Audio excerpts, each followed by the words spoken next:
A receptionist found a broken millionaire sitting alone at night and healed his broken heart. Before we explore all the details of this incredible story, tell us where you're following us from and the time. Subscribe to the channel so you don't miss a thing, and let's embark on this journey together.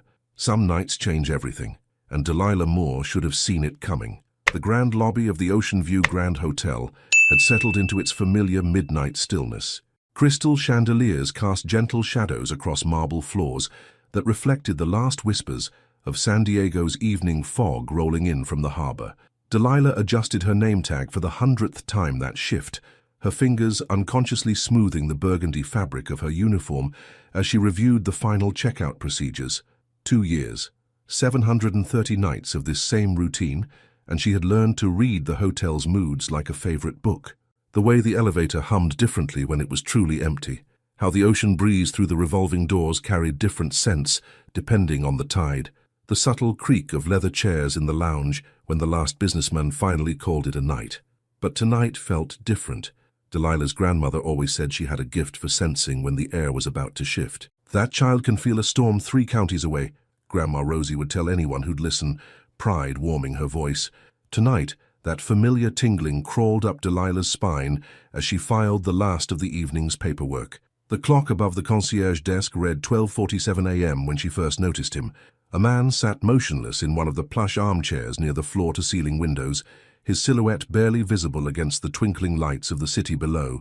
Strange. The security rounds should have cleared the public areas 20 minutes ago. Delilah squinted through the dim, ambient lighting, her heartbeat quickening slightly.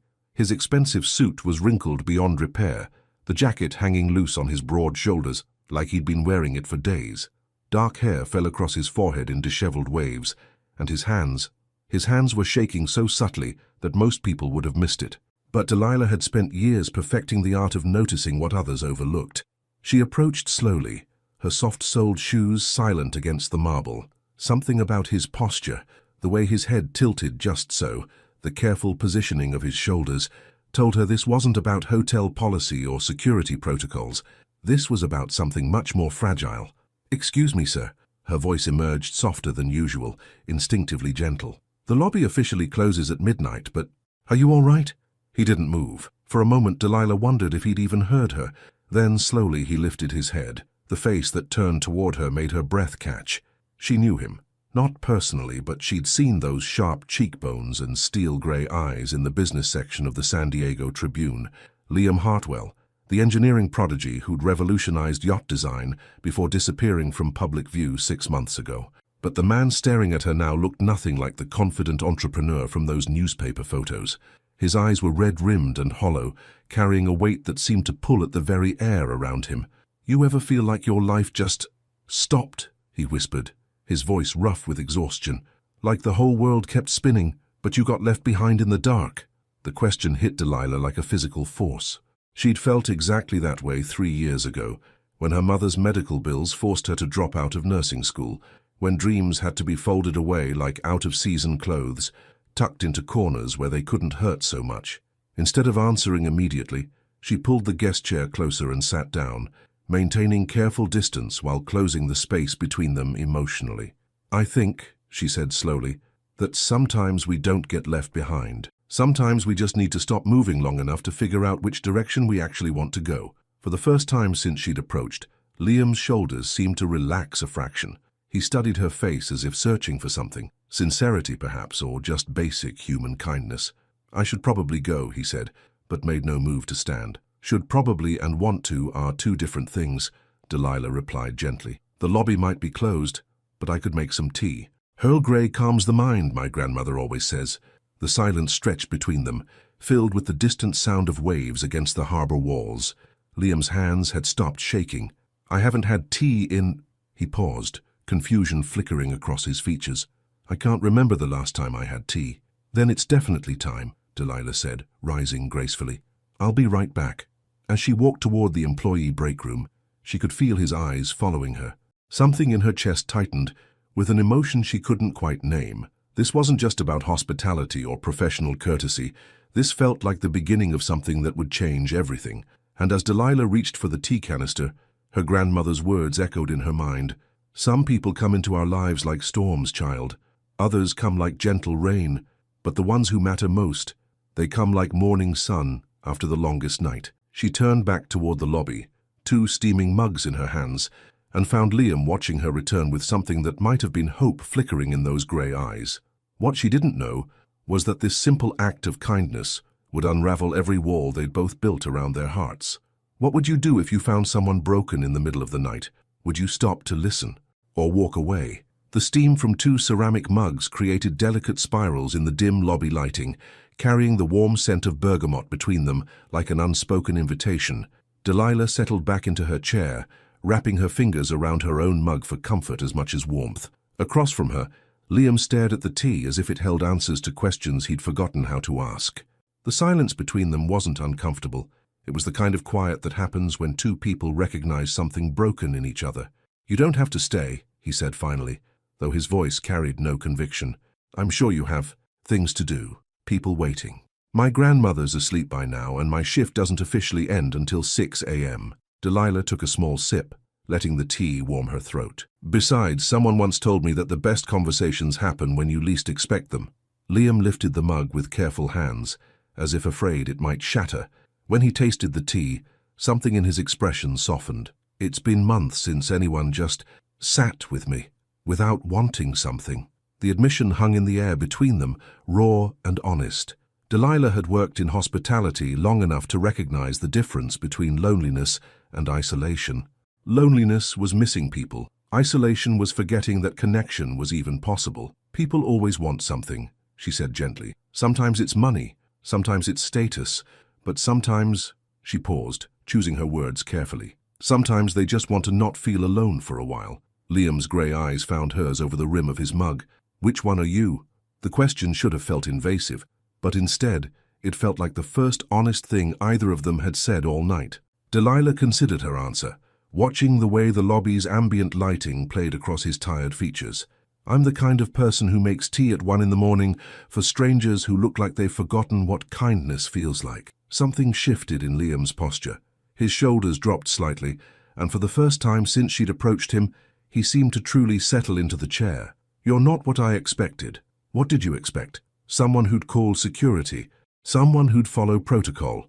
He set his mug down on the small table between them with deliberate care.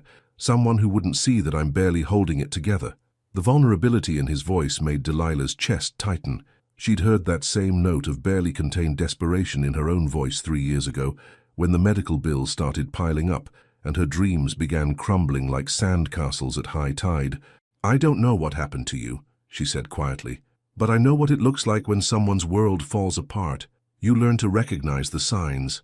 Liam studied her face with newfound attention. "You talk like someone who's been there. We all have our storms." Delilah traced the rim of her mug with one finger, a nervous habit she'd developed during her grandmother's worst health scares. "Some of us just get better at hiding the damage." The distant sound of a delivery truck rumbling down the street outside reminded them both that the world continued moving, even in these suspended moments of connection. Liam leaned back in his chair, and for the first time, Delilah saw him as something other than a broken man in an expensive suit. "I had everything planned," he said suddenly, as if the words had been waiting behind a dam that finally burst. "The business, the house, the future, everything mapped out like one of my engineering blueprints." His laugh was bitter and raw. "Turns out people aren't as predictable as structural load calculations." Delilah felt the familiar ache of recognizing pain in someone else. "Plans are just suggestions we make to the universe. Doesn't mean the universe is listening." "Is that your philosophy?" "That's my grandmother's philosophy. She raised me after my parents died, and she always said that life has a way of teaching you what you actually need to know, even when it's not what you want to learn." Liam was quiet for a long moment, processing this information. When he spoke again, his voice was softer, more curious than desperate. "What did life teach you?" The question caught Delilah off guard. Most people asked about her job, her schedule, her plans for advancement. Nobody ever asked about the lessons carved into her soul by loss and survival. That sometimes the most important thing you can do is just stay. When everything's falling apart, when nothing makes sense, sometimes the greatest gift you can give someone is your presence. She met his eyes steadily. No solutions, no fixes, just staying. The lobby's grandfather clock chimed twice, marking the passage of time neither of them had noticed. Liam finished his tea and set the empty mug down with a soft clink that seemed to echo in the vast space around them. "I should let you get back to work," he said, but he made no move to leave. "You should," Delilah agreed, but she didn't move either. Instead, they sat in comfortable silence, two people who had stumbled into something neither had expected. The storm that Delilah's grandmother had taught her to sense was definitely coming, but for the first time in months, it didn't feel like something to fear. It felt like something that might finally wash away the debris they'd both been carrying. When Liam finally stood to leave, he paused beside her chair. "Same time tomorrow?" he asked, his voice carefully neutral. Delilah looked up at him, seeing not the broken millionaire who'd been sitting alone in the dark, but a man who was slowly remembering what it felt like to reach toward another human being. "I'll put the kettle on," she said, and as she watched him walk toward the revolving doors, Delilah realized that she'd just agreed to something that would change the careful, controlled rhythm of her life forever. 3 nights later, Delilah found herself listening for the sound of expensive leather shoes against marble floors. She hadn't expected him to return. Men like Liam Hartwell didn't make habits of late-night conversations with hotel staff. They had assistants for emotional labor, therapists for breakthrough moments, and social circles that moved in entirely different orbits than hers. But as the lobby clock approached 1 a.m., she caught herself glancing toward the seating area more frequently than her work required. The second night, he'd appeared like a ghost, materializing from shadows, settling into the same chair without explanation. They'd talked about safer things, the weather, the hotel's history, the way San Diego fog rolled in differently each season. Surface conversations that felt like careful excavation, each word a gentle brush, clearing away years of accumulated dust. Tonight, the chair sat empty.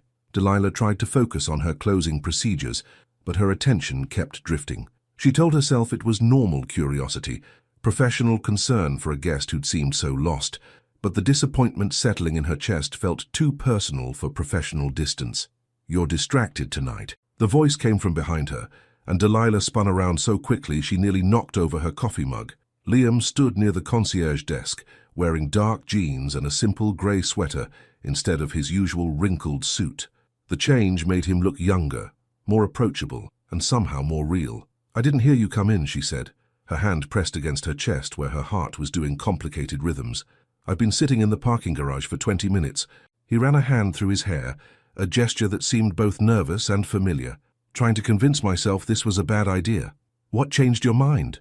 Liam moved closer to the reception desk, his fingers drumming against the marble surface. "I realized I've been looking forward to this all day. He paused, searching for words. "That's the first time I've looked forward to anything in 8 months." The admission settled between them with the weight of something precious and fragile. Delilah recognized the courage it took to speak that truth out loud. She'd felt the same way about their conversations, anticipation that felt foreign after years of just surviving each day. "The tea's already ready," she said softly, gesturing toward the small service area she'd set up near the windows. 2 mugs waited on a silver tray, steam curling upward in invitation. This time, when they settled into their chairs, the dynamic felt different, less like a chance encounter, more like a ritual they were consciously choosing to create together. "Tell me about before," Delilah said, surprising herself with the directness of the request. "Before whatever happened that brought you here." Liam's hand stilled around his mug. "That's a dangerous question." "I'm not afraid of dangerous questions." "Are you afraid of dangerous answers?" For a moment, she thought he might retreat into the careful politeness that had marked their previous conversations. Instead, he leaned back in his chair and seemed to make a decision. "I used to believe that love was like engineering," he said quietly. "That if you calculated all the variables correctly, if you built strong enough foundations, nothing could break what you created." His laugh was hollow. "I was so fucking wrong it's almost funny." Delilah waited, sensing there was more beneath the surface of that bitter humor. "Her name was Isabella. We were together for 3 years, engaged for 6 months. The wedding was supposed to be—" He stopped, shaking his head. 2 days before the ceremony, she called it off, said she'd been in love with my best friend since college and couldn't pretend anymore. The words came out flat, practiced, as if he'd rehearsed this explanation for other conversations that never happened. But Delilah could hear the jagged edges underneath the composed delivery. "That must have been devastating," she said simply. "Devastating." Liam tested the word like he was hearing it for the first time. Everyone kept using that word. Devastating, heartbreaking, shocking. But none of those words captured what it actually felt like. What did it feel like? Like I'd been living in a house I thought was mine, only to discover I'd never actually owned it. I was just renting space in someone else's life, and the lease expired without notice. Delilah felt something inside her chest crack open. She understood that particular kind of displacement, the discovery that your place in the world was more temporary than you'd imagined. The worst part, Liam continued, wasn't even the betrayal. It was realizing that maybe I'd never really known her at all, or maybe she'd never really known me. 3 years of what I thought was intimacy, and we were strangers sharing a bed. Maybe, Delilah said carefully, knowing someone isn't about time.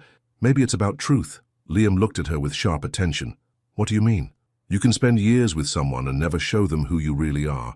Or you can have one conversation with a stranger and feel more seen than you have in months. She met his gaze steadily. Truth isn't about duration. It's about courage. The silence that followed felt charged with recognition. They were no longer just two people making conversation in an empty hotel lobby.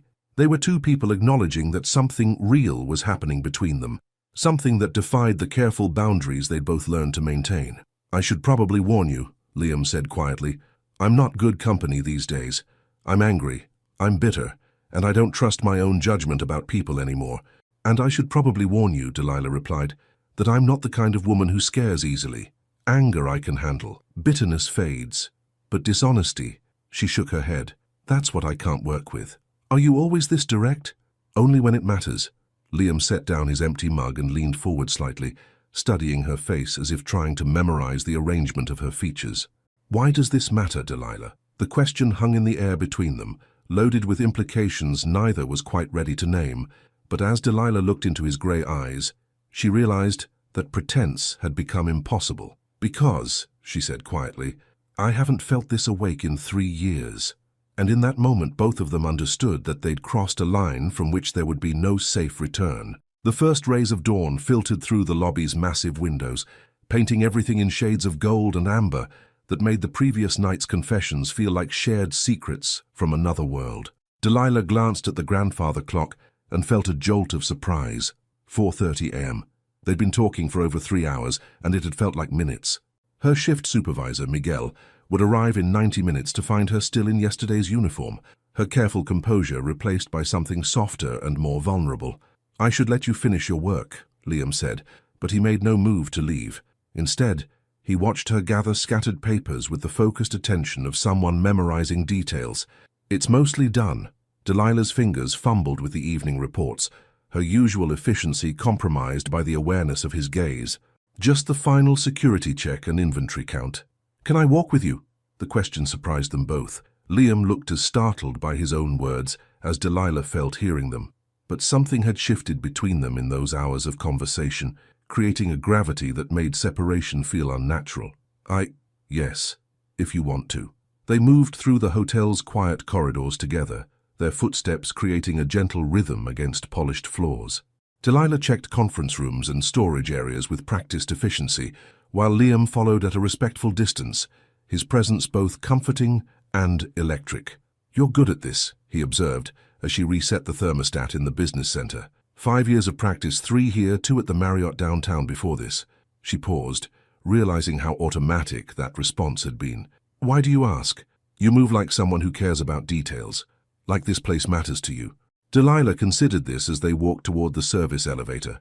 My grandmother always said that how you treat other people's spaces says everything about who you are.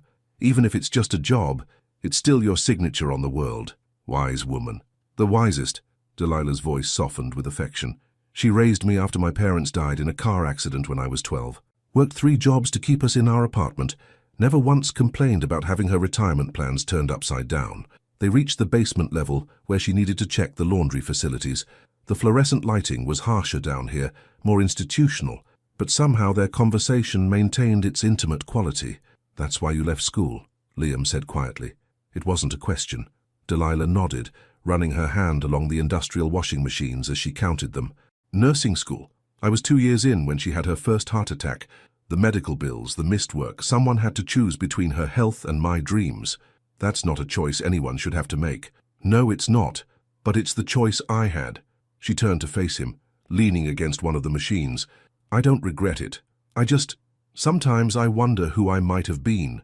Liam moved closer, his expression serious. You would have been a good nurse. How do you know? Because you listen like someone who understands that healing isn't just about fixing what's broken. Sometimes it's about sitting with someone in their brokenness until they remember how to be whole. The words hit Delilah like a physical force, striking something deep in her chest that she'd kept carefully protected. She looked at this man who'd been a stranger a week ago and felt seen in a way that was both thrilling and terrifying. Liam, I know. His voice was rough with understanding. This is complicated. Complicated doesn't begin to cover it. Delilah pushed away from the washing machine, needing movement to process the emotions swirling through her system. You're a guest. I'm staff. You're going through something impossible, and You're what? She stopped walking and turned to face him.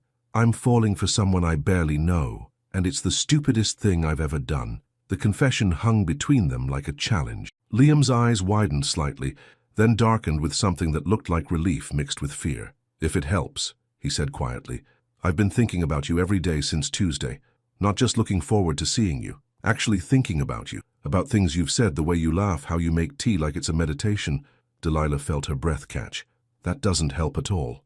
No, Liam agreed, moving closer until she could see the flecks of blue in his gray eyes. It makes everything worse.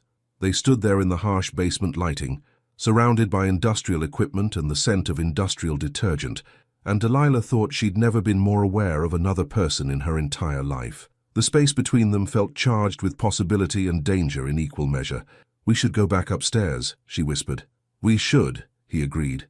Neither of them moved. Instead, Liam reached up slowly, giving her time to pull away, and touched her cheek with fingers that trembled slightly. Delilah leaned into the touch without thinking, her eyes closing at the gentleness of it. This is crazy, she murmured.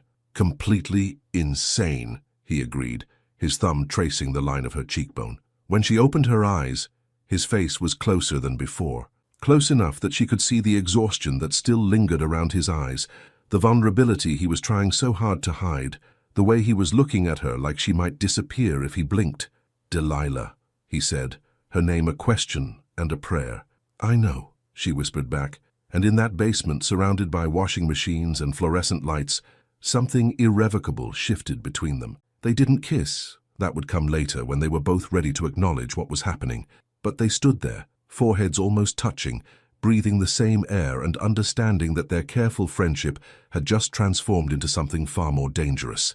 When they finally made their way back to the lobby, the morning shift was beginning to arrive. Delilah watched Liam walk toward the parking garage and knew that everything had changed. What she didn't know was that Miguel had been watching from the security office, and that hotel gossip traveled faster than room service. The whispers started on Thursday morning. Delilah noticed them first in the employee break room, where conversations died abruptly when she entered. Carmen from housekeeping suddenly became very interested in her coffee, while Jose from maintenance found urgent business with his phone. The silence felt thick and deliberate, like a curtain dropping mid-performance. By afternoon, the whispers had evolved into sideways glances and knowing smirks. When she passed the front desk during her lunch break, she caught fragments of conversations that made her stomach clench with dread. Seen leaving the parking garage together, way past her shift, thinks she can land herself a rich one. Delilah kept her expression neutral and her spine straight, but inside something vital was crumbling. She'd worked too hard building her reputation here to watch it dissolve into hotel gossip and speculation. Miguel cornered her during the 3 o'clock shift change. We need to talk, he said, his usual friendly demeanor replaced by professional concern. My office. Now. The security office felt smaller than usual, cramped with tension and unspoken accusations. Miguel closed the door and turned to face her with the expression of someone delivering bad news. How long? He asked without preamble. How long what? Don't play games with me, Delilah. I've got cameras showing you and Hartwell having private conversations every night this week. I've got staff reporting that you two disappeared together for over an hour yesterday morning. Miguel crossed his arms. So I'll ask again, how long has this been going on? Delilah felt heat rise in her cheeks, part embarrassment and part anger. We've talked, that's all. He seemed distressed. I offered tea. It's called customer service. Customer service doesn't usually involve basement tours and intimate touching. The words hit like a physical blow. Delilah realized that Miguel hadn't just seen them together. He'd seen the moment in the laundry room, witnessed Liam's hand on her face, the way they'd stood so close that breathing had become a conscious effort. "Miguel, it's not what you think. I think you're a smart woman who's about to make a very stupid mistake." His voice softened slightly, but the warning remained clear. "You know the policy about fraternizing with guests. More than that, you know how this looks." Delilah did know. She'd seen other staff members navigate similar situations, watched some get promoted for networking, while others got fired for inappropriate conduct. The difference usually came down to class, race, and how willing management was to protect their investment. "Are you firing me?" she asked quietly. "I'm telling you to be careful. Hartwell's got money and connections, which means he's got protection. You've got—" Miguel gestured vaguely, his meaning clear without being spoken. "You've got everything to lose and nothing to gain." The conversation ended with Delilah promising to maintain appropriate professional boundaries, a phrase that tasted like ash in her mouth. She returned to her duties with mechanical precision, her mind churning with anger, fear, and a deep sadness that surprised her with its intensity. When Liam appeared in the lobby that night, Delilah felt her heart perform complex gymnastics that her brain immediately tried to suppress. "So you look upset," he said, settling into his usual chair but maintaining more distance than before. "Work stuff." She handed him his tea with careful formality, making sure their fingers didn't touch. "Nothing I can't handle." Liam studied her face with the attention she'd grown to love and now had to resist. "This is about us, isn't it?" The directness of the question forced her to meet his eyes. She saw understanding there, and something that looked like guilt. "People talk," she said simply. "What kind of talk?" Delilah considered lying, protecting him from the uglier implications of their connection, but their relationship, whatever it was becoming, had been built on honesty. "The kind where I'm a gold digger looking for a meal ticket, and you're a rich man amusing himself with the help." Liam's expression darkened with anger, but she could tell it wasn't directed at her. "Who said that? Does it matter? It's what people think." Delilah sat down across from him, but perched on the edge of her chair like she might need to escape quickly. "Miguel saw us yesterday morning, in the basement." "Ah." Liam leaned back, processing this information. "And now there are consequences." "There are always consequences. The question is whether they're worth it." They sat in silence for several minutes, the weight of unspoken implications settling between them like a third presence. Delilah watched Liam's face cycle through emotions: frustration, protectiveness, calculation, and something that looked dangerously like determination. "What if I talked to Miguel?" he said finally. "Explained that—" "No." The word came out sharper than she'd intended. That would only make it worse. Rich guest defending poor employee? That's exactly the narrative they're already writing. "So what do you want me to do? Pretend we don't have something real happening here?" The question hit her like a physical force, because that was exactly what she was asking, wasn't it? Pretend that the past week hadn't changed everything. Pretend that she didn't think about him during every quiet moment. Pretend that their conversations hadn't become the brightest part of her days. "I want you to understand that my job isn't just my income," she said quietly. "It's my grandmother's medical care, our rent, our groceries.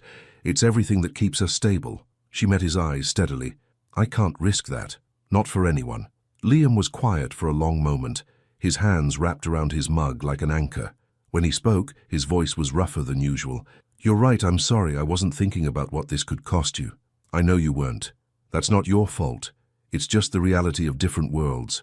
"Different worlds," he repeated, tasting the phrase. "Is that what we have?" Delilah felt something break inside her chest, small and sharp and final. "I think it's what we've always had. We just forgot for a while." When Liam left that night, he paused at the revolving door and looked back at her with an expression that would haunt her dreams. It was the look of someone watching something precious slip away, powerless to stop it. After he was gone, Delilah sat alone in the lobby and let herself cry for exactly 3 minutes. Then she wiped her eyes, straightened her uniform, and went back to work. But the ache in her chest suggested that some things, once broken, could never be fully repaired. 3 days passed without Liam appearing in the lobby. Delilah told herself it was for the best. The gossip had died down to occasional whispers. Miguel's suspicious glances had returned to their usual professional indifference, and her routine had settled back into its familiar rhythm. Everything was exactly as it should be. So why did she feel like she was suffocating? Friday night brought an unexpected complication in the form of a corporate event in the hotel's grand ballroom. Tech executives, venture capitalists, and San Diego's business elite mingled over cocktails and catered appetizers. their conversations blending into a sophisticated hum that echoed through the lobby. Delilah worked the extended shift, managing check-ins for out-of-town guests and coordinating with catering staff. The work kept her hands busy, but her mind wandered to grey eyes and conversations that had felt like coming home. She was processing a room key when she heard his voice. "Thank you for accommodating the last-minute changes. The presentation went perfectly." Delilah's fingers froze on the keyboard. She looked up slowly, her heart performing acrobatics that her professional smile tried to hide. Liam stood 15 feet away, talking with the hotel's general manager and two other men in expensive suits. He looked like he belonged in this world of power handshakes and casual networking, confident, articulate, every inch the successful businessman she'd almost forgotten he was. Their eyes met across the lobby's marble expanse. For a moment, the sophisticated chatter faded into background noise, and Delilah felt that familiar electric current that had been missing from her life for 3 endless days. Liam excused himself from his conversation and walked toward the reception desk with measured steps. Delilah's pulse quickened, but she kept her expression carefully neutral. "Good evening, Mr. Hartwell," she said, her voice steady despite the chaos in her chest. "I hope the event met your expectations." It did. His voice was formal, appropriate for the public setting, but his eyes held depths of conversation she couldn't access here. "I was wondering if I could speak with you, privately." Delilah glanced around the busy lobby, acutely aware of the staff members who might be watching, the hotel guests who could overhear, the delicate balance she'd been working so hard to maintain. "I'm afraid I can't leave my post during the event, sir. Perhaps if you spoke with my supervisor." Delilah. Her name was quiet, almost lost in the ambient noise, but it carried the weight of everything they couldn't say in public. "Please." The vulnerability in that single word nearly undid her professional composure. She looked at this man who'd somehow become essential to her breathing and felt the careful walls she'd built over the past 3 days begin to crack. "The business center closes at 10, she said quietly, not looking directly at him. "Sometimes guests need access to the fax machine after hours." Understanding flickered in Liam's eyes. "I might need to send some documents later. Room 127B, the door code is 4847. He nodded once, formal and businesslike, then returned to his networking obligations. Delilah watched him go, her heart hammering against her ribs like a caged bird. The 2 hours until 10 o'clock felt like geological ages. When she finally slipped away from the reception desk, telling Carmen she needed to reset the business center equipment, Delilah's hands were shaking slightly. She found Liam sitting in one of the ergonomic chairs, staring at a blank computer screen, like it held answers to questions he'd forgotten how to ask. "You came," she said, closing the door behind her. "I wasn't sure you wanted me to." The admission hung between them, raw and honest. Delilah moved closer but maintained the careful distance that had become their new normal. "I wasn't sure either," she said, "but these 3 days have been hell," Liam finished. Complete, unmitigated hell. They looked at each other across the small room, both understanding that they were standing at a crossroads with no good options. The space between them felt charged with everything they couldn't have, everything they were trying to resist, everything that felt more real than the carefully constructed lives they'd been living. "I've been thinking," Liam said carefully, "about what you said, about different worlds. And I think you're wrong." He leaned forward, his elbows on his knees, his attention focused entirely on her. "I think we're from the same world, the one where people work hard for what they have, where loyalty means something, where kindness isn't currency." He paused. "Money doesn't make us different species, Delilah. Money makes everything different," she replied softly. "You can afford to take risks I can't even imagine. You can afford to make mistakes that would destroy me. You're right. And I'm sorry for not understanding that sooner." Liam stood up, moving closer but still respecting the invisible boundary between them. "But I can't pretend that what we have is ordinary. I can't pretend that meeting you didn't change everything." Delilah felt tears prick at the corners of her eyes. "It changed everything for me too. That's what makes this so hard." "What if," Liam said quietly, "we didn't have to figure out everything at once? What if we just took it one day at a time? One day at a time doing what? Meeting in secret, pretending we don't care about each other, living on the margins of something that feels more real than anything else in my life." The words came out more passionate than she'd intended, revealing emotions she'd been trying to keep carefully contained. Liam's eyes widened slightly, and she saw hope flicker across his features. "You feel it too," he said, It wasn't a question. Of course I feel it. How could I not feel it? Delilah's voice broke slightly. But feeling something and being able to act on it are two completely different things. Liam reached toward her, then stopped himself, his hand hanging in the air between them like a question mark. What if we could find a way? What if there was a solution that didn't require you to risk everything? Like what? I don't know yet, but I'm good at solving problems, Delilah. Give me time to think. She looked at his face, seeing determination mixed with desperation, hope fighting with realism. Part of her wanted to believe that love could overcome practical obstacles, that they could write their own rules and damn the consequences. But the larger part of her, the part that had learned to survive in a world that didn't offer second chances, knew better. Time, she repeated softly. That's the one thing I'm not sure we have. When they left the business center separately, 5 minutes apart to avoid suspicion, Delilah felt like she was carrying a bomb in her chest, something beautiful and dangerous that could explode at any moment, destroying everything she'd worked so hard to build. But for the first time in 3 days, she could breathe again. The call came at 2:17 a.m. on a Tuesday, shattering the fragile peace Delilah had been trying to maintain. Miss Moore, this is Dr. Williams from Mercy General. Your grandmother was brought in about an hour ago. You're listed as her emergency contact. The phone nearly slipped from Delilah's trembling fingers. She was sitting in the hotel lobby, having just finished another careful conversation with Liam, where they'd talked about everything except what they both desperately wanted to say. What happened? Is she... She's stable now, but it was touch and go for a while. Another heart attack, more severe than the previous ones. We need you here as soon as possible to discuss treatment options. Delilah's world tilted sideways. Treatment options. The phrase that had haunted her nightmares for 3 years, the words that came with price tags she couldn't afford, and choices no one should have to make. I'll be right there, she managed, her voice sounding foreign to her own ears. She hung up and stared at the phone, her mind struggling to process the information. Grandma Rosie, who'd raised her with fierce love and infinite patience, who'd worked 3 jobs to keep them afloat, who taught her that kindness was a strength and not a weakness.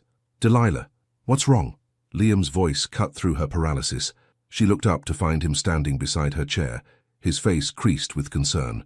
She'd been so lost in the shock of the call that she hadn't even noticed him approaching. My grandmother, she whispered. Heart attack. I have to go. Without hesitation, Liam pulled out his phone. I'll call you a car. Which hospital? Mercy General, but I can't afford... Don't. His voice was firm but gentle. Don't worry about money right now. Let me handle this. Delilah wanted to argue, wanted to maintain the careful independence she'd fought so hard to preserve. But the thought of waiting for a bus while her grandmother lay in a hospital bed made her pride seem suddenly irrelevant. Thank you, she said quietly. The ride to the hospital passed in a blur of streetlights and racing thoughts. Liam sat beside her in the back seat of the black sedan, not touching but close enough that she could feel his steady presence. He didn't try to fill the silence with empty reassurances or meaningless comfort. He simply stayed, and somehow that meant everything. At the hospital, Dr. Williams painted a picture that was both hopeful and devastating.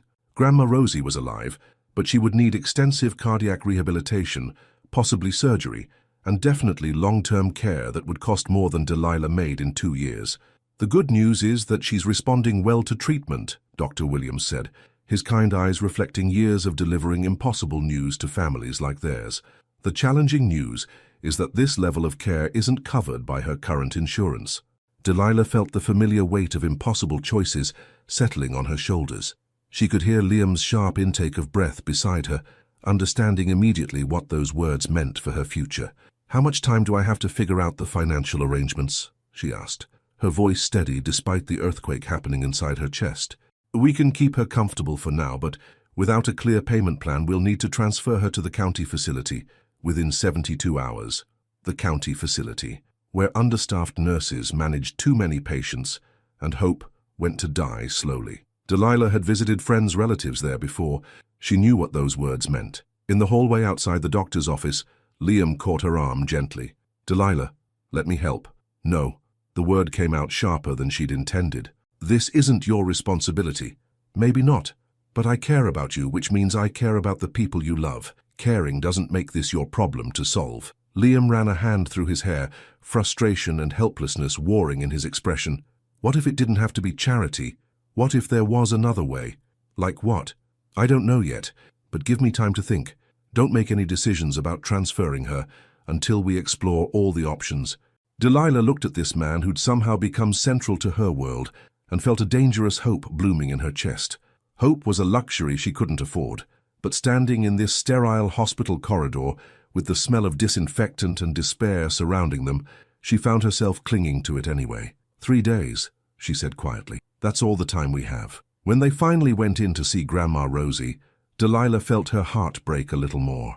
The woman who'd raised her looked so small in the hospital bed, her dark skin ashen against the white sheets, machines monitoring every heartbeat like mechanical prayers. "Baby girl." Grandma Rosie's voice was weak but warm, her eyes lighting up when she saw Delilah. "Don't you worry about this old heart, it's been through worse. Grandma, you need to rest, don't try to talk." "Nonsense. I want to meet this young man who's been making you smile lately." Rosie's sharp eyes focused on Liam, who'd been standing quietly near the door. "Come here, son, let me get a look at you." Delilah felt heat flood her cheeks. Even from a hospital bed recovering from a heart attack, her grandmother was still trying to manage her love life. Liam approached the bed with careful respect, his usual confidence tempered by genuine humility. "Mrs. Johnson, I'm Liam. I'm sorry we're meeting under these circumstances." "Circumstances don't matter much when you get to my age," Rosie said, studying his face with the intensity of someone who'd learned to read people for survival. "What matters is how you treat the people you care about." She looked between Delilah and Liam with knowing eyes. "And I can see you care about my granddaughter." "Very much," Liam said quietly, his honesty cutting through any pretense or social niceties. Rosie nodded slowly, then reached for Delilah's hand with fingers that felt too fragile. "This one's been carrying the world on her shoulders since she was 12 years old. Maybe it's time someone helped share the load." Later, in the hospital parking garage, Delilah felt the full weight of the evening crash down on her. The fear, the impossible financial pressure, the way Liam had stepped in without being asked, the way her grandmother had looked at them like she could see a future Delilah was afraid to imagine. "I can't let you pay for this," she said into the cool night air. "Then don't let me pay for it," Liam replied. "Let me invest in it." Delilah turned to look at him confused. "What do you mean?" "I mean, I have an idea. It's crazy and complicated and might not work at all. But if you're willing to trust me, I think I know how to solve this without making you feel like charity." Standing there under the fluorescent parking garage lights, with her grandmother fighting for her life 3 floors above them, Delilah realized she was about to make a decision that would change everything. The question was whether she was brave enough to take the leap. The envelope arrived at the hotel the next morning, delivered by a courier who asked specifically for Delilah Moore. She stared at the cream-colored paper, with Liam's name embossed in the corner, her heart performing gymnastics that had nothing to do with caffeine. Miguel watched from behind the front desk, his expression carefully neutral, but his attention focused entirely on her reaction. "Personal delivery?" he asked, his tone carrying layers of meaning. "Looks like it." Delilah's fingers trembled slightly as she opened the envelope. Inside was a single sheet of paper and a business card for a law firm downtown. The letter was written in Liam's careful handwriting, each word chosen with the precision she'd come to associate with his engineering mind. "Delilah, I told you I was good at solving problems. Here's my proposal. I need someone I trust to help me restart my business. Not as an employee, but as a partner, someone with emotional intelligence, attention to detail, and the kind of integrity that can't be taught. The law firm will explain the specifics, but essentially, I'm offering you a 40% partnership in a new consulting company. The startup capital would be sufficient to cover your grandmother's medical expenses as an advance on future profits. This isn't charity, this is me betting on the smartest, most capable person I know. The choice is yours. But please, before you say no, let them explain how this could work. LPS. Your grandmother was right. It's time someone helped share the load." Delilah read the letter 3 times, her mind struggling to process what Liam was offering. A partnership, not a handout, not a rescue, but a genuine business proposition that happened to solve her most desperate problem. "Everything all right?" Miguel's voice cut through her racing thoughts. Yes, I think so." Delilah folded the letter carefully, slipping it into her pocket. "Miguel, I need to take a personal day tomorrow." 2 personal days in 1 week. That's not like you." "No," she agreed, meeting his suspicious gaze steadily. "It's not." The law firm's offices occupied 3 floors of a glass tower downtown, all polished marble and understated wealth. Delilah felt distinctly out of place in her best dress, a navy blue shift she'd bought for job interviews 2 years ago. But the receptionist greeted her with professional warmth. "Ms. Moore, Mr. Caldwell is expecting you." James Caldwell turned out to be a soft-spoken man in his 50s, with intelligent eyes and the kind of gentle authority that suggested he'd spent years helping people navigate complex decisions. His office overlooked San Diego Bay, but Delilah found herself focused entirely on the documents spread across his mahogany desk. "Mr. Hartwell has asked me to explain the partnership structure he's proposing," Caldwell said, settling into his chair. "It's quite generous, actually. More than generous." "I don't understand business partnerships," Delilah admitted. "I need you to explain it like I'm 12, Caldwell smiled. "That's refreshing honesty. Let me break it down simply." He pulled out a folder. "Liam wants to start a marine engineering consulting firm. He provides the technical expertise and startup capital. You would provide business operations, client relations, and strategic oversight. I don't know anything about marine engineering. You don't need to.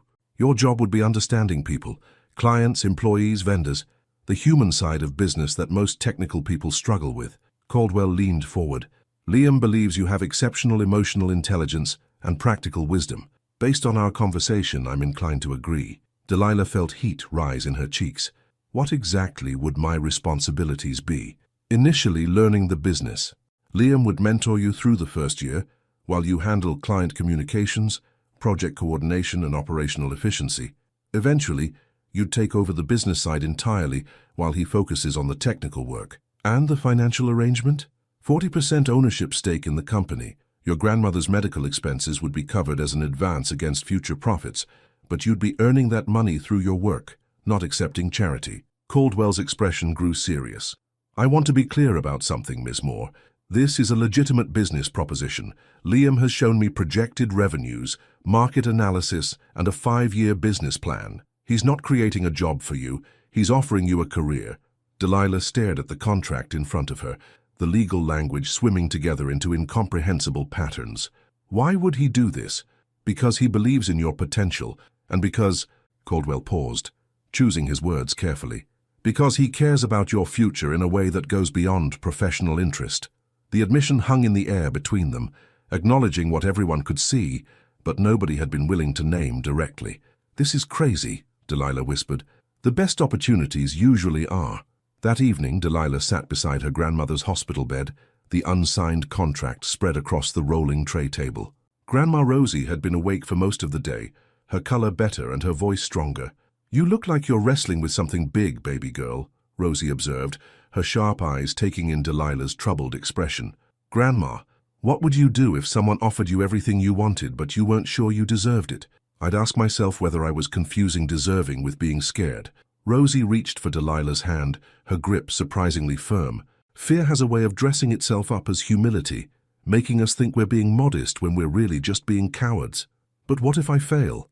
What if I'm not smart enough or capable enough?" "Child, you've been running a household and managing my medical care since you were 15 years old.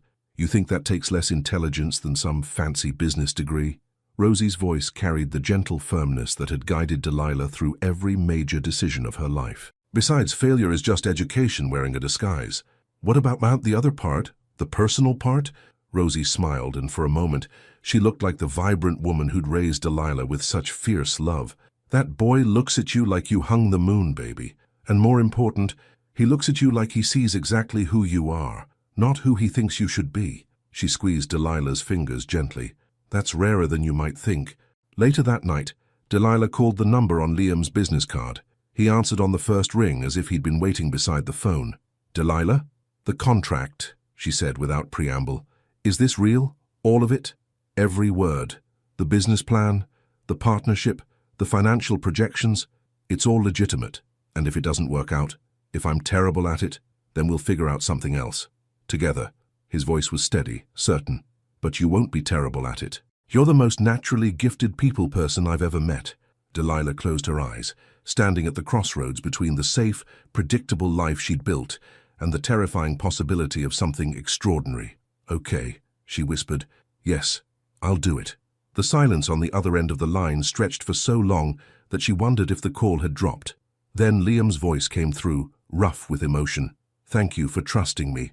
Thank you for seeing something in me that I couldn't see in myself. When they hung up, Delilah sat in her small apartment and felt the future rearranging itself around her. Tomorrow, she would sign papers that would change everything. Tomorrow, she would step into a life she'd never dared to imagine. Tonight, she would let herself believe that maybe, just maybe, she deserved something beautiful. The resignation letter felt heavier than it should have, considering it was just 2 pieces of paper that would change the entire trajectory of Delilah's life. She sat in Miguel's office, watching him read the formal notice, with an expression that cycled through surprise, suspicion, and something that might have been respect. Outside, the morning shift was beginning, and she could hear the familiar sounds of the Ocean View Grand coming to life, sounds she would no longer be part of after today. "A business partnership," Miguel said finally, setting the letter down with deliberate care. "With Hartwell." "Yes. And you're sure this isn't—" He paused, clearly struggling with how to phrase his concerns diplomatically. "It's legitimate. I had it reviewed by an independent attorney." Delilah had spent her own money on a consultation with a different law firm, needing to hear from someone without ties to Liam that the partnership was real and legally sound. "I'm not naive, Miguel. I know how this looks." "I'm sure you do." Miguel leaned back in his chair, studying her face. "For what it's worth, I think you're making the right choice. You've always been too smart for this job." The admission surprised her. She'd expected resistance, maybe even accusations. Instead, Miguel seemed genuinely pleased for her success, even if he didn't entirely approve of the circumstances. "Thank you. That means more than you know. Just—" He hesitated, then spoke with the care of someone who'd watched too many people make decisions they couldn't undo. "Be careful. Rich men aren't always what they seem, even the ones who appear to have good intentions." Delilah nodded, understanding the warning came from experience rather than judgment. "I will." Later that afternoon, she stood outside a sleek office building in downtown San Diego, staring up at the 15th floor where Hartwell Marine Consulting would soon occupy a corner suite. Liam had insisted she choose the space, saying that since she'd be handling client relations, she needed to feel comfortable in the environment. The elevator ride to the 15th floor felt like ascending into a different version of her life. When the doors opened, Liam was waiting in the hallway wearing jeans and a white button-down shirt with the sleeves rolled up. He looked more relaxed than she'd ever seen him, but there was an energy about him that suggested he'd been running on pure excitement for days. "Ready to see your new office?" he asked, his smile carrying a boyish enthusiasm that made her heart skip. "Our office," she corrected, though the distinction felt important. "Right, our office." The space was everything she hadn't dared to imagine. Floor-to-ceiling windows overlooked the harbor, natural light flooding the open areas and private offices. The reception area was designed with warm, welcoming colors that would put clients at ease, while the conference room had the kind of sophisticated technology that spoke to serious business capabilities. "The corner office is yours," Liam said, guiding her toward a space that was larger than her entire apartment. "You'll be doing most of the client meetings, so you should have the impressive view." Delilah stood in the doorway, looking at the desk positioned to take advantage of both the harbor view and the natural light. A small plant sat in one corner, something green and hopeful that someone had placed there with care. "Liam, this is too much." "It's exactly enough." He moved to stand beside her, close enough that she could smell his cologne mixed with something uniquely him. "Delilah, I need you to understand something. This isn't me being generous or trying to impress you. This is me recognizing talent and creating the environment where that talent can flourish." She turned to look at him, seeing the sincerity in his gray eyes. "You really believe I can do this?" "I don't just believe it. I'm betting my entire professional future on it." The weight of that responsibility should have been terrifying, but instead, Delilah felt something like excitement building in her chest. For the first time in years, someone was asking her to dream big instead of just survive. "When do we start?" "Our first client meeting is Monday, a yacht manufacturer looking to expand into sustainable propulsion systems." Liam's expression grew more serious, shifting into business mode. They specifically requested someone who could help them navigate the environmental regulations while maintaining luxury appeal. "And you think I can do that?" "I think you can learn to do that. And I think your perspective, someone who understands both practical limitations and aspirational goals, will be exactly what they need." They spent the next 2 hours walking through the space, discussing everything from office layout to client communication strategies. Liam had clearly thought through every detail, but he asked for her input on everything. treating her opinions with the respect due an equal partner, rather than someone being granted a favor. As the afternoon light began to shift toward evening, they found themselves in the conference room surrounded by business plans and partnership documents. The enormity of what they were embarking on seemed to settle over both of them simultaneously. "Are you scared?" Delilah asked quietly. "Terrified," Liam admitted, "but it's the good kind of terrified, the kind that comes with believing something amazing might actually be possible. I never thought I'd be sitting in a place like this, talking about clients and business strategies and 5-year plans. Where did you think you'd be?" Delilah considered the question seriously. "Working at the hotel until my back gave out, maybe taking night classes if I could ever save enough money. Taking care of my grandmother and hoping nothing major went wrong." She looked around the conference room with its polished table and state-of-the-art technology. "This feels like someone else's life." "It is someone else's life," Liam said. "It's the life of Delilah Moore, business partner and consultant. She's related to the hotel receptionist, but she's not the same person." The distinction felt both profound and slightly terrifying. Change, even positive change, required leaving something behind. "What if I miss her? The hotel receptionist? Then you'll know she taught you something important about who you want to be." As they prepared to leave the office, Liam paused by the reception area. "There's something else," he said, his voice carrying a note of nervousness that was entirely different from business concerns. "What? Tomorrow night after we finish setting up the computer systems, would you like to have dinner? Not a business dinner," he clarified quickly. "Just dinner, as two people who've been talking around something for weeks and might finally be ready to talk about it directly." Delilah felt her breath catch. Throughout all the business discussions and partnership negotiations, they'd maintained careful professional boundaries. But the invitation hung in the air between them, acknowledging that their connection had always been about more than business compatibility. "Yes," she said, surprising herself with how quickly the answer came. "I'd like that very much." When Liam smiled, really smiled, without reservation or careful boundaries, Delilah realized that she'd been waiting for this moment since that first night in the hotel lobby. The moment when they could stop pretending that what they felt for each other was anything less than extraordinary. Walking to her car in the parking garage, Delilah felt like she was floating 6 inches above the ground. In the space of one day, she'd left behind the safe, predictable life she'd built and stepped into something that felt like the beginning of everything she'd never dared to want. Tomorrow, she would start learning to be someone new. Tonight, she would call her grandmother and share the news that their lives were about to change in ways that felt like miracles. And somewhere between the business partnership and the dinner invitation, she'd realized that maybe she was brave enough to believe in happy endings after all. The restaurant Liam chose was nothing like Delilah expected. Instead of the kind of expensive establishment that would have reinforced their different worlds, he'd selected a small Italian place in Little Italy where the tables were crowded together and the noise level suggested that people came here for the food and company rather than to be seen. When Delilah arrived, she found him already seated at a corner table, looking nervous in a way she'd never seen before. "You look beautiful," he said as she sat down, his voice carrying the kind of honesty that bypassed polite compliments and went straight to truth. Delilah had chosen her outfit carefully, a deep green dress that made her feel confident without trying too hard, paired with the pearl earrings her grandmother had given her for her 21st birthday. But the way Liam looked at her made her feel like she was wearing something magical. "You look terrified," she replied, offering him a gentle smile. "Are you having second thoughts about the business partnership?" "No second thoughts about business." Liam's fingers drummed against the tablecloth, a nervous gesture she'd come to recognize. "But plenty of thoughts about everything else." The waiter appeared, took their drink orders, and disappeared again, leaving them alone with the weight of everything they'd been carefully not discussing for weeks. Around them, other couples laughed and argued and fell in love, providing a soundtrack of normal life that made their own careful dance seem suddenly absurd. "Liam," Delilah said quietly, "what are we doing here?"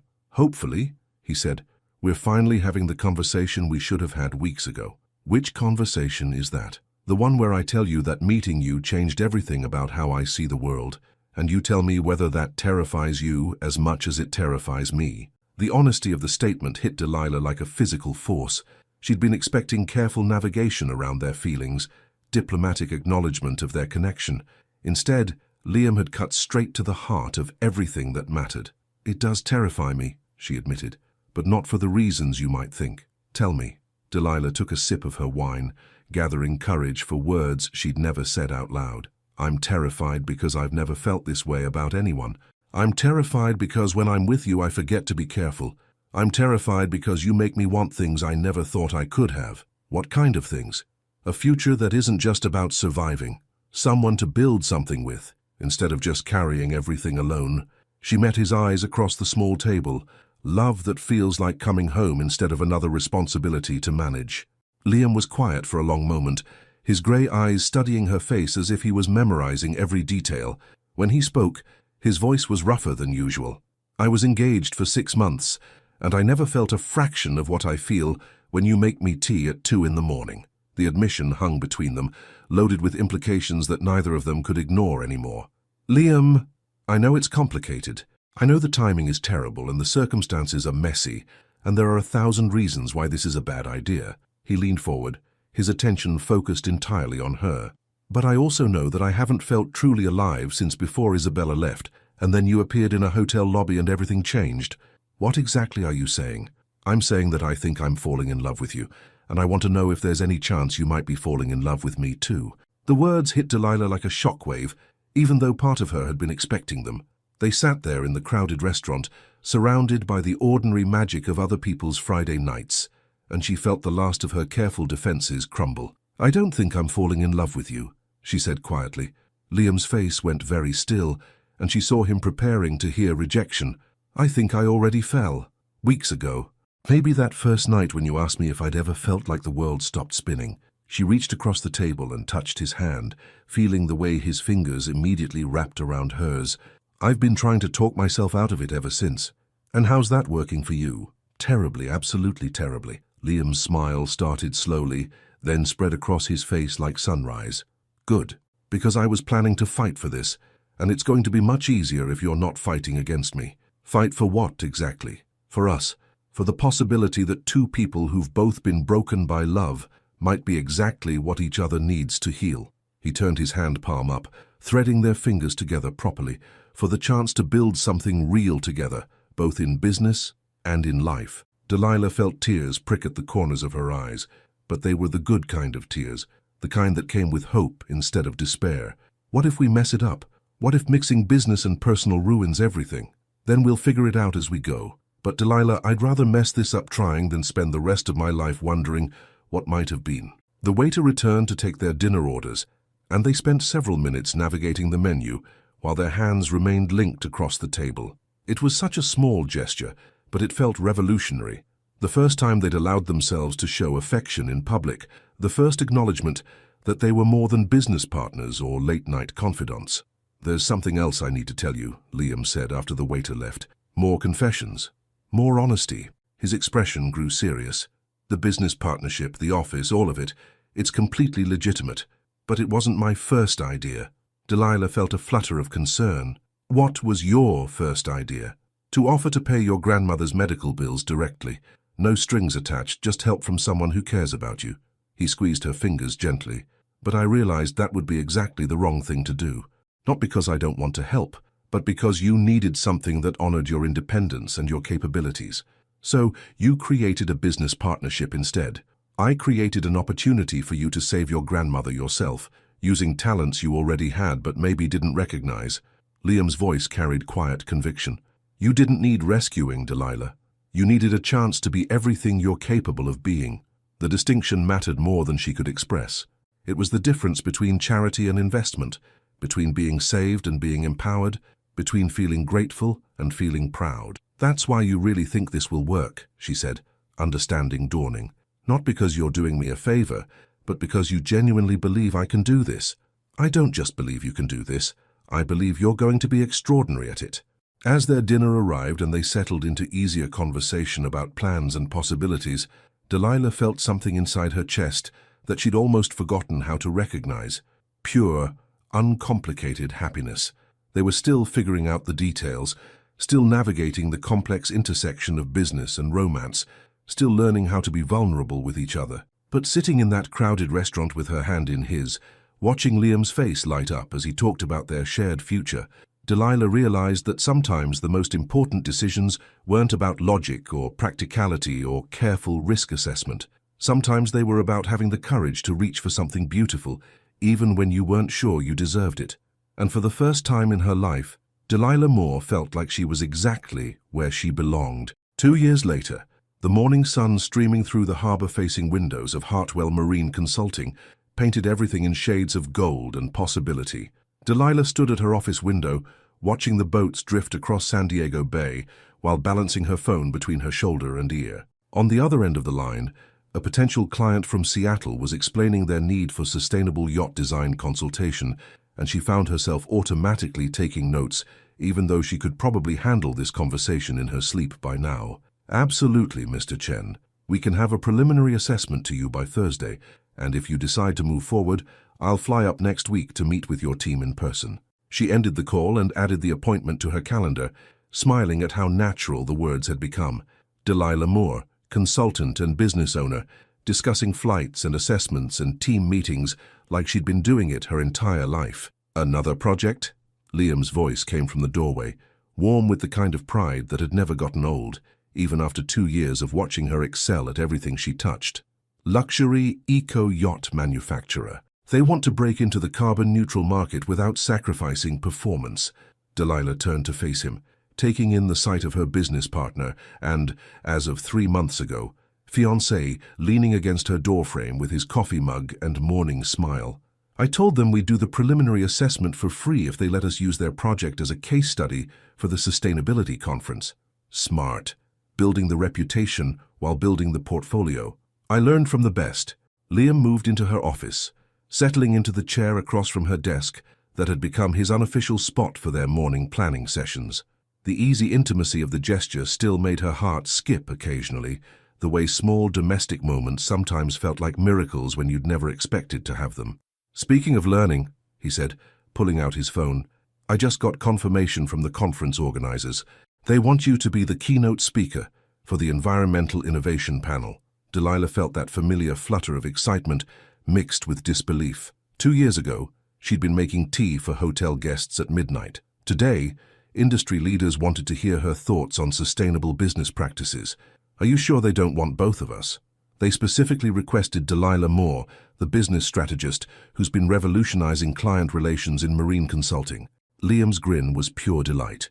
"Apparently, word has gotten around about how you convinced Henderson Yachts to completely redesign their manufacturing process just by listening to what their customers actually wanted.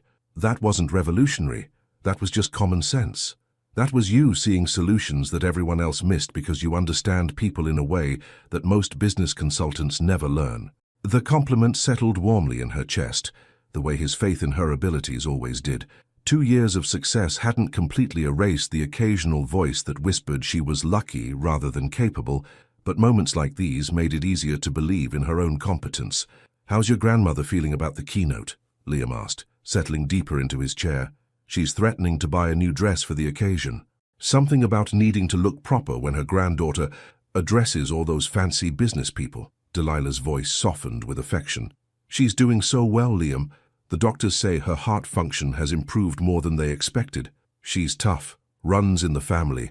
The compliment made Delilah think about resilience, about the difference between surviving and thriving, about how much her definition of strength had evolved since that night in the hotel lobby when she'd first encountered a broken man who couldn't sleep. "Do you ever think about that night?" she asked suddenly. "The first time you stayed in the lobby?" "Every day."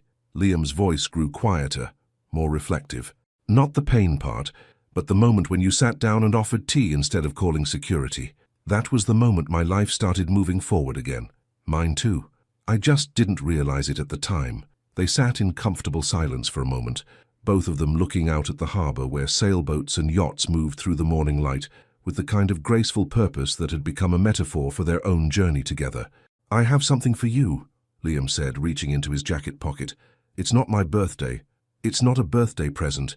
It's more like a celebration of how far we've come." He handed her a small wrapped package, and when she opened it, she found a beautiful business card holder made of polished wood with her name engraved on a small silver plate. "Delilah Moore, Senior Partner, Hartwell Marine Consulting." "Senior Partner? The paperwork's already filed. You've earned it." Liam's expression grew serious. "You've brought in 60% of our new clients this year. You've revolutionized our project management systems, and half our competitors are trying to poach you." He paused. "It's time the business structure reflected reality." Delilah ran her fingers over the engraved nameplate, feeling the solid weight of recognition made tangible. Senior partner. Not just because someone was being generous, but because she'd earned it through 2 years of hard work, creative problem-solving, and the kind of dedication that turned opportunities into achievements. "Thank you," she said quietly, "for all of it. The chance, the support, the faith in me when I couldn't find faith in myself. Thank you for taking the chance, for trusting me when you had every reason to be suspicious of rich men bearing business propositions. Best decision I ever made." "Second best," Liam corrected, moving around the desk to pull her into his arms. "The best decision you ever made was saying yes when I asked you to marry me." "That wasn't a decision," Delilah said, leaning into his embrace. "That was inevitability. We were always going to end up here." Here meant more than just their successful business or their engagement.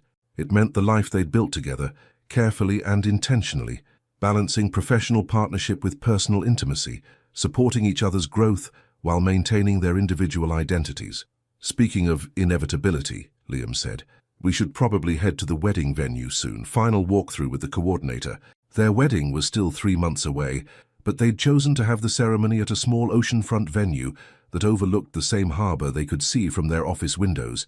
Nothing elaborate or expensive, just family and close friends celebrating the love that had grown from midnight conversations and shared tea into something that felt as natural and essential as breathing. "Small wedding, remember?" Delilah said, straightening his tie out of habit. "Grandma Rosie, your parents, a few friends from work. Small wedding, big love. The biggest." As they prepared to leave for their appointment, Delilah took one last look around her office, the harbor view, the awards on the wall, the family photos on her desk, the engagement ring that caught the morning light like a promise made manifest. 2 years ago, she'd been a hotel receptionist with dreams she'd packed away to focus on survival. Today, she was a successful business owner, a respected consultant, and a woman who'd learned that sometimes the most important thing you could do was believe you deserved the beautiful things that appeared in your life. The love hadn't started with flowers or grand gestures. It had started with presence, with patience, with 2 people who'd learned to see each other clearly in the quiet hours when the rest of the world was sleeping. And sometimes, Delilah thought as they walked toward the elevator together, that was exactly how the most extraordinary love stories were supposed to begin. What would you do if someone saw potential in you that you couldn't see in yourself? Would you have the courage to trust them? And more importantly, to trust yourself? Have you ever experienced a moment where kindness from a stranger changed the entire direction of your life? What did you learn about the power of simply being present for someone who's struggling?